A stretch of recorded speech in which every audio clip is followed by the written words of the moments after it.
RCN. Le son de la différence.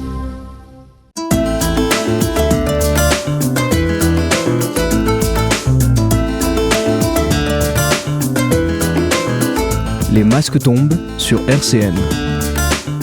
Bonjour à toutes et à tous et bienvenue dans Les Masques tombent, l'émission où on parle de culture et de vie associative à Nancy et aux alentours. Vous pouvez nous retrouver en vidéo sur YouTube et en podcast sur le site de la radio www.rcn-radio.org. Aujourd'hui, je reçois Jean-Loup Dubruck de l'association Chasse en Toi. RCN, Les masques tombent, Elisa Gautron. Bonjour Jean-Loup. Bonjour Elisa. Tu vas bien ? Très bien. Super, est-ce que tu peux te présenter un petit peu ? Alors, je m'appelle Jean-Loup Dubruck, comme tu l'as rappelé. Je représente actuellement devant toi l'association Chasse en Toi.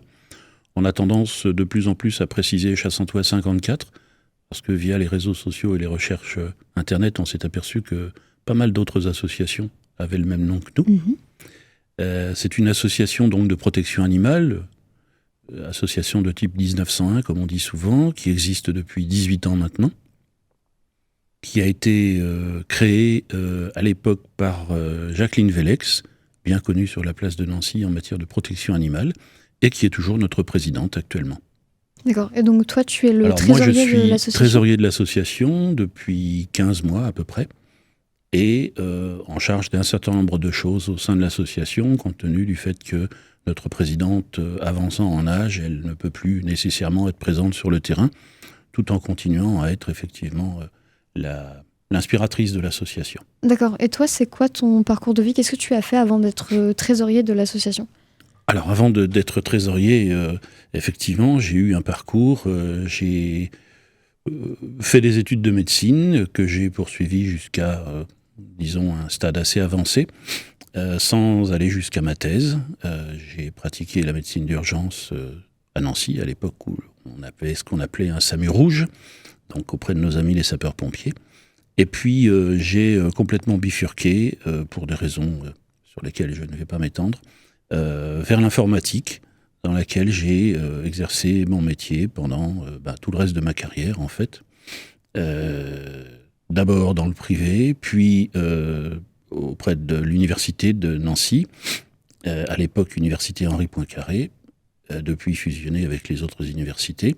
Et puis je me suis orienté plus précisément vers l'audiovisuel et j'ai exercé les responsabilités de responsable au niveau de la zone francophone, EMEA, mais zone francophone, pour un grand groupe américain de matériel audiovisuel. D'accord, et comment est-ce que tu t'es retrouvé à être trésorier de l'association ? Alors, ma compagne a longtemps été aux côtés de Jacqueline Vellex en tant que secrétaire. Elle a aidé l'association dans un certain nombre de tâches quotidiennes, que ce soit la reproduction de documents, l'envoi de documents, etc., des tâches de secrétariat. Et puis elle a petit à petit laissé tomber cette action. Il faut dire que Jacqueline Vellex est un fort caractère, que donc elle est très exigeante et qu'elle demande beaucoup, et qu'au bout d'un moment, les gens éventuellement, pour le chemin de vie qu'ils ont pris, décident de s'éloigner un petit peu de l'association, ce qui a été le cas de ma compagne. Et puis on participait quand même aux assemblées générales, par principe, puisqu'on était adhérents. Et à un moment, il s'est trouvé que la présidente cherchait un trésorier, ce que j'ai proposé de faire en me disant que, ma foi, le rôle de trésorier n'était pas un rôle nécessairement très captivant au sens de prendre beaucoup de temps, ce qui s'est révélé une très mauvaise appréciation, puisque j'y consacre quand même beaucoup de temps, puisque je suis aussi présent sur le terrain, auprès des nourrisseurs, je suis aussi présent auprès des chats pour toutes les questions d'adoption. Comme je vous le disais, il y a des choses qui ne peuvent plus se faire comme elles se faisaient avant, c'est lié à l'évolution effectivement des réglementations, c'est lié aussi à l'évolution des pratiques, l'éruption des réseaux sociaux qui sont quand même un facteur qu'on ne peut plus contourner. La plupart des communications avec nos adhérents se font via les réseaux sociaux. Il nous arrive de temps en temps effectivement de communiquer directement auprès d'eux, ne serait-ce que pour organiser les assemblées générales légales qui sont une obligation pour les associations.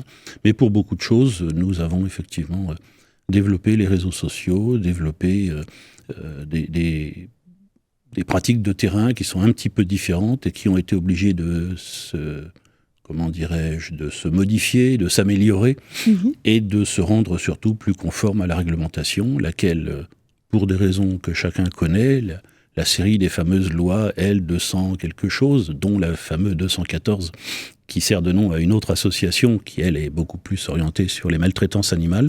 Mais il y a toute une série de lois en L200 quelque chose qui nous obligent maintenant à avoir des pratiques extrêmement rigoureuses qui n'étaient pas toujours le cas dans les anciennes associations. Il y a 20 ans, on ne voyait pas... Et toi, qu'est-ce que tu fais concrètement en tant que trésorier ?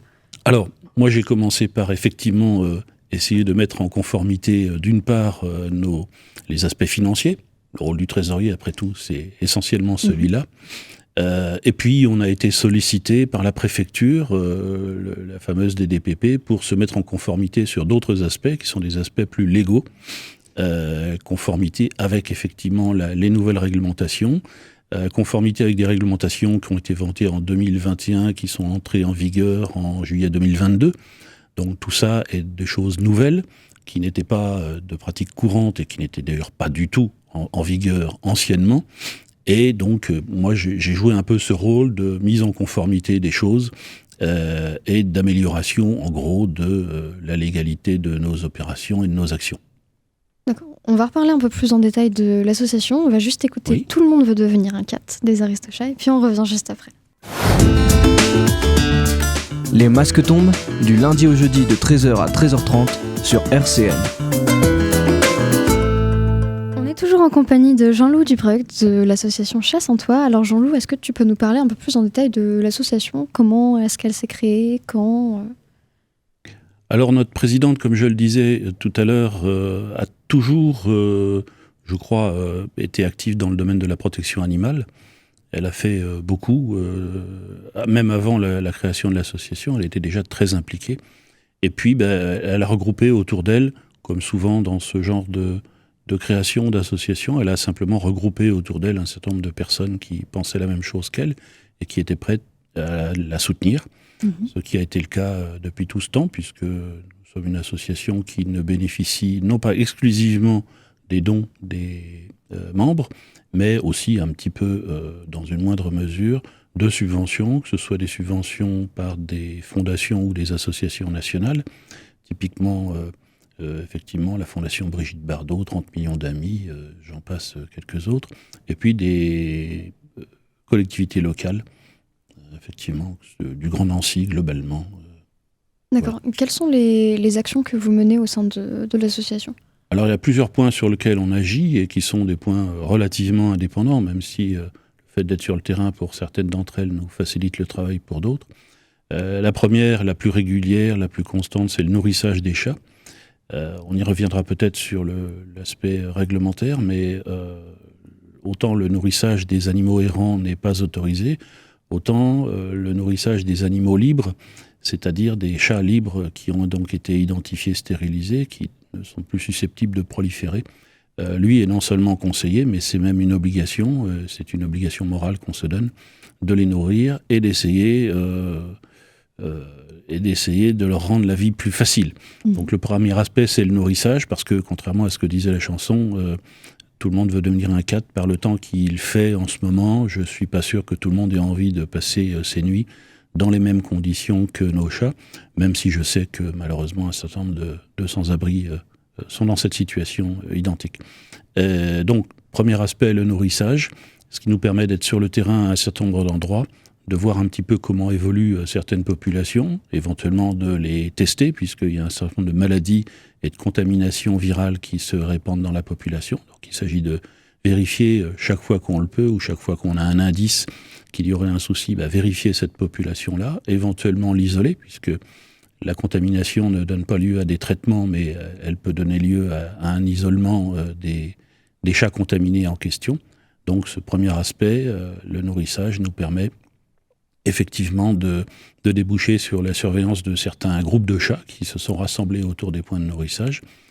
On agit aussi à la demande et dans le cadre de la loi, ce qui peut s'avérer un peu plus compliqué de temps en temps, en matière de,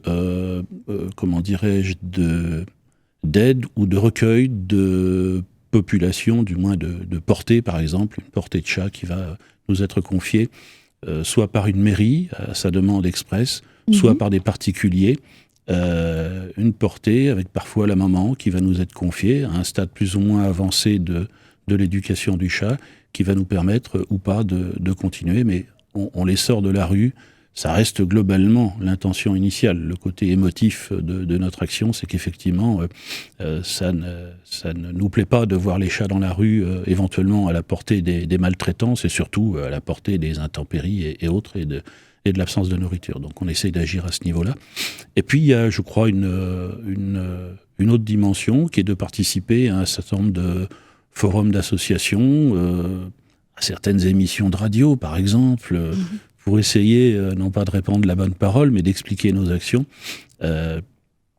Parce que les associations de protection animale ont gardé un petit côté, comme ça, de personnes âgées qui s'occupent de chats, mais sans toujours avoir la rigueur nécessaire dans la gestion. Alors que bon, nous, on essaie de mettre un petit peu de rigueur dans ces choses-là. Alors, on a des tas d'autres associations avec qui on entretient d'excellents rapports, hein. On pourra les citer, mais vous les connaissez sans doute.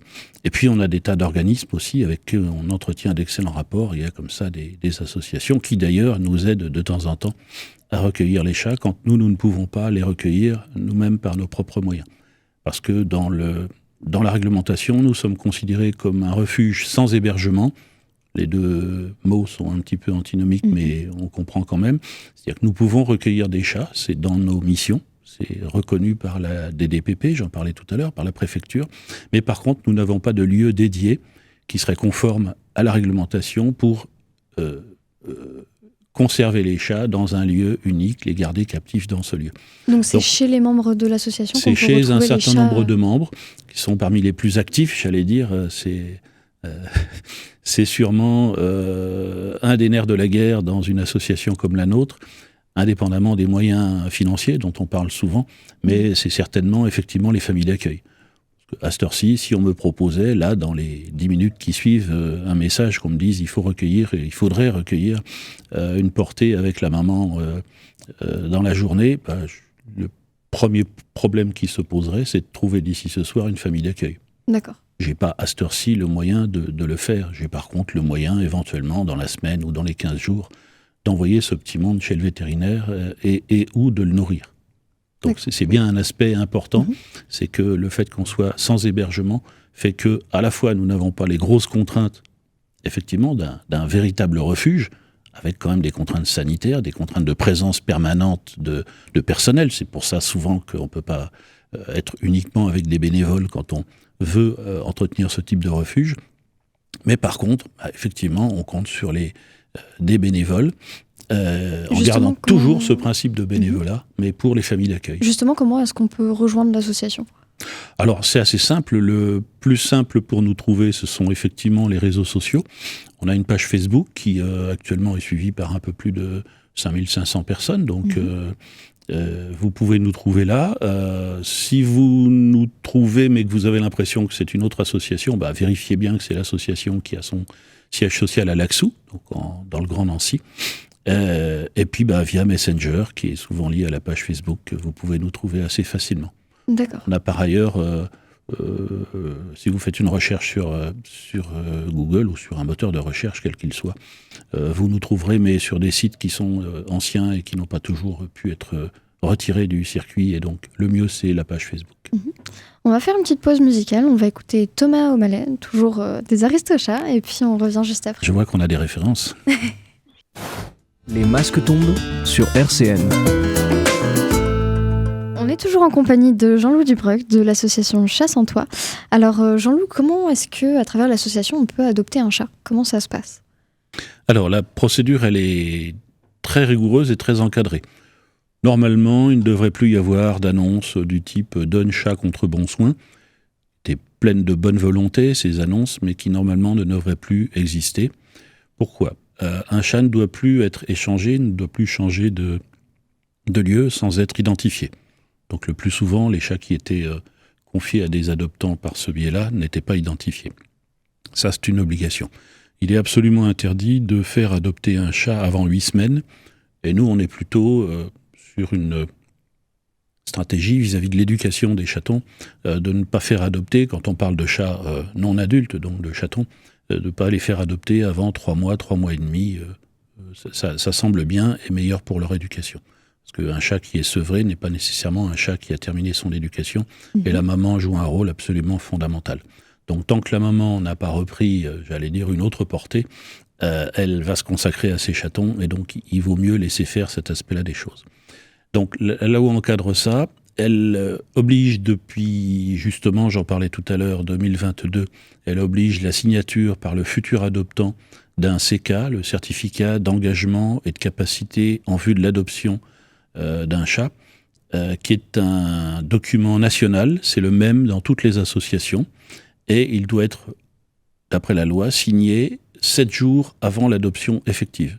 Par contre, une fois qu'il est signé auprès d'une association, je ne sais pas, vous êtes allé le week-end dernier visiter le refuge de la SLPA à Velaines, ou à Velaines-en-Haye, ou à Mans, vous avez signé le fameux CK, il est valable dans toutes les associations, c'est-à-dire que nous, quand vous allez nous solliciter, parce que vous avez vu sur Facebook un chat qui vous plaît, vous avez un coup de cœur, vous êtes venu le voir, au moment de venir le voir, dans une famille d'accueil, on va pas pouvoir vous proposer de venir dans le refuge, puisque nous n'avons pas de refuge, mais vous allez pouvoir, après l'avoir vu et l'avoir apprécié, aller le voir en famille d'accueil, c'est même une obligation pour nous.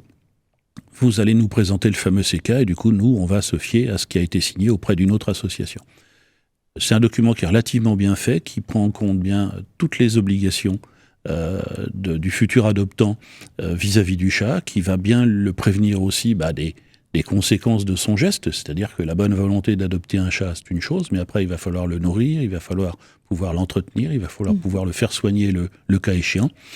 Et au-delà de l'aspect petite boule de poil de 2 mois, un chat qui vit auprès des humains, contrairement à ce qui se passe dans la nature, quand c'est un chat libre ou un chat errant. Un chat domestique, c'est un chat qui va vivre entre 15 et 20 ans.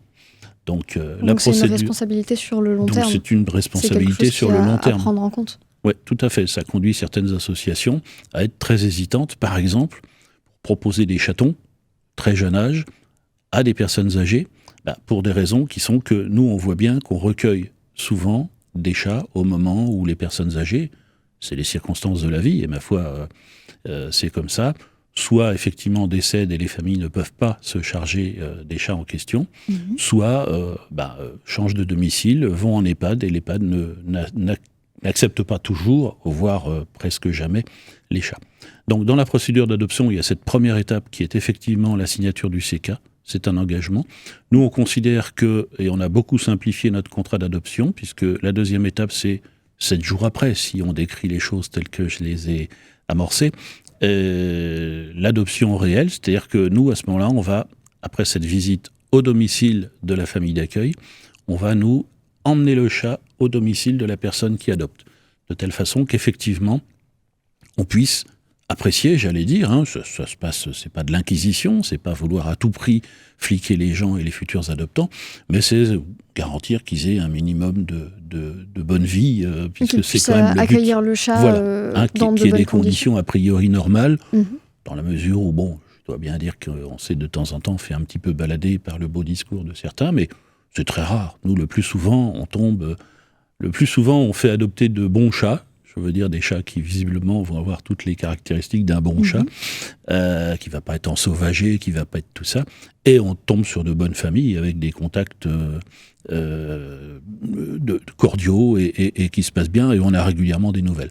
Donc la deuxième phase, ça va être effectivement l'adoption réelle. Là, on va signer un contrat associatif d'adoption, qui est un contrat sous seing privé entre l'association et l'adoptant, qui simplement va reprendre les caractéristiques de l'association, les numéros, les identifiants, etc. L'identité et un certain nombre de renseignements sur l'adoptant, les caractéristiques du chat, puisque effectivement il est obligatoirement identifié, le plus souvent pucé, mais ça peut être un tatouage. Il est, le cas échéant, vacciné, avec ou sans rappel déjà effectué. Il peut parfois, en fonction de la durée de son séjour en famille d'accueil, avoir été stérilisé. Et en fonction de tout ça, on demande effectivement au moment de l'adoption finale une participation aux frais vétérinaires. En gros, ça va être pour un chat qui a juste eu le minimum, j'allais dire, de mise en règle, c'est-à-dire identification, les premières piqûres de vaccination et puis l'antiparasite, ça va être aux alentours de 135, 140 euros, 145 euros. Et puis pour une chatte, puisque pour les chattes, la stérilisation est plus onéreuse que pour les chats, et puis pour une chatte, avec la stérilisation, avec le rappel des vaccins, ça peut, au bout de 4 mois, monter jusqu'à 200 euros, mais jamais plus. Donc en gros, on va se promener, entre guillemets, entre ces deux valeurs extrêmes pour un chat qui, effectivement, après, ne va plus nécessiter d'autres soins vétérinaires, sous réserve de bonne santé, pendant 1 an, puisque après, il n'y a plus de vaccins à prévoir, etc. Alors, on ne fait pas de tests systématiques contre le FIV et la FELV. FIV, FELV, par analogie d'ailleurs avec le HIV, FIV, FELV, c'est les deux viroses qui sont actuellement en circulation chez les chats, donc qui concernent l'immunodéficience, le sida félin et la leucose féline, pour les deux. Il y a de plus en plus de contamination. On a des sites dont on sait que quand on recueille un chat et qu'on veut essayer de le faire adopter, il est susceptible d'être positif. On s'en méfie, et là, ça demande des conditions d'adoption très particulières, puisqu'il ne faut pas que le chat soit relâché dans la nature, et il ne faut pas que la personne qui adopte ait d'autres chats au domicile, ni qu'elle fréquente ou qu'elle ait des amis qui viennent avec d'autres chats, puisque là, il y aura un risque de contamination. Il n'y a par contre aucun risque dans ce domaine-là. On l'a rappelé récemment sur Facebook, puisqu'on a eu le cas d'un chat qui a d'ailleurs été adopté. Il n'y a pas de contamination croisée avec les autres espèces. C'est-à-dire que le FIV et le FELV sont des virus qui restent cantonnés au chat. Donc la personne qui a adopté un petit chien, on peut lui proposer d'adopter le chat, et elle l'a proposé fort généreusement, parce qu'on sait d'avance que ce type d'adoption, c'est un petit peu plus compliqué que la petite boule de poil qu'on aime bien cajoler. Quel type de chats, en général, sont les plus compliqués à faire adopter pour les associations ? Alors, spontanément, vous l'avez relevé, je parle et j'explique la procédure d'adoption en partant du principe qu'on a comme ça une portée ou un chaton et que ils sont proposés à l'adoption et que ça se passe comme ça avec des chats jeunes. Les plus compliqués à adopter, alors les plus compliqués des plus compliqués, c'est effectivement, et c'est le cas de l'adoption récente, et on considère que c'est une victoire, de l'adoption d'un chat déjà âgé, il a quelques années, FIV positif, FELV positif. Ça, c'est compliqué parce que les gens n'ont plus ce sentiment de petite boule de poil, et c'est un petit peu un sacerdoce de leur part que les chats adultes, c'est en général moins facile. Il y a de temps en temps des bruits qui courent sur le fait que, des constats sur les réseaux sociaux, que les chats noirs seraient plus difficiles à adopter que d'autres. Nous, on ne le constate pas. On a eu une portée récemment avec 3 chats noirs et un tigré. Les 3 chats noirs sont partis, dont 2 d'ailleurs dans la même famille simultanément. Le 3e a été le premier à partir des 4, et puis celui qui est resté le plus longtemps, une semaine de plus, c'est pas non plus énorme, c'était en fait le chat tigré. Donc nous, on constate pas de difficultés particulières, mais c'est vrai que les chats adultes, plus ils sont âgés, et qu'ils ont par exemple des régimes particuliers, parce que nous, autant on peut participer aux frais vétérinaires dans la phase d'adoption, autant après, effectivement, quand il y a besoin d'aliments spécifiques, ça crée une complexité. Alors, je parlais des chats qui sont contaminés, il peut y avoir aussi le cas des chats chez qui on a constaté une pathologie, un diabète par exemple, ou une calicivirose qui pose des problèmes pulmonaires. On a actuellement, en famille d'accueil, et ce sera sûrement très compliqué de le faire adopter, un chat qui s'appelle Mookie, pour lui donner un nom auprès de vos auditeurs, qui est diabétique. Donc il faut savoir que comme chez les humains, c'est vraiment un diabète insulinodépendant, donc 3 fois par jour, il faut lui tester sa glycémie. D'accord. Et 2 fois par jour, lui faire une injection d'insuline.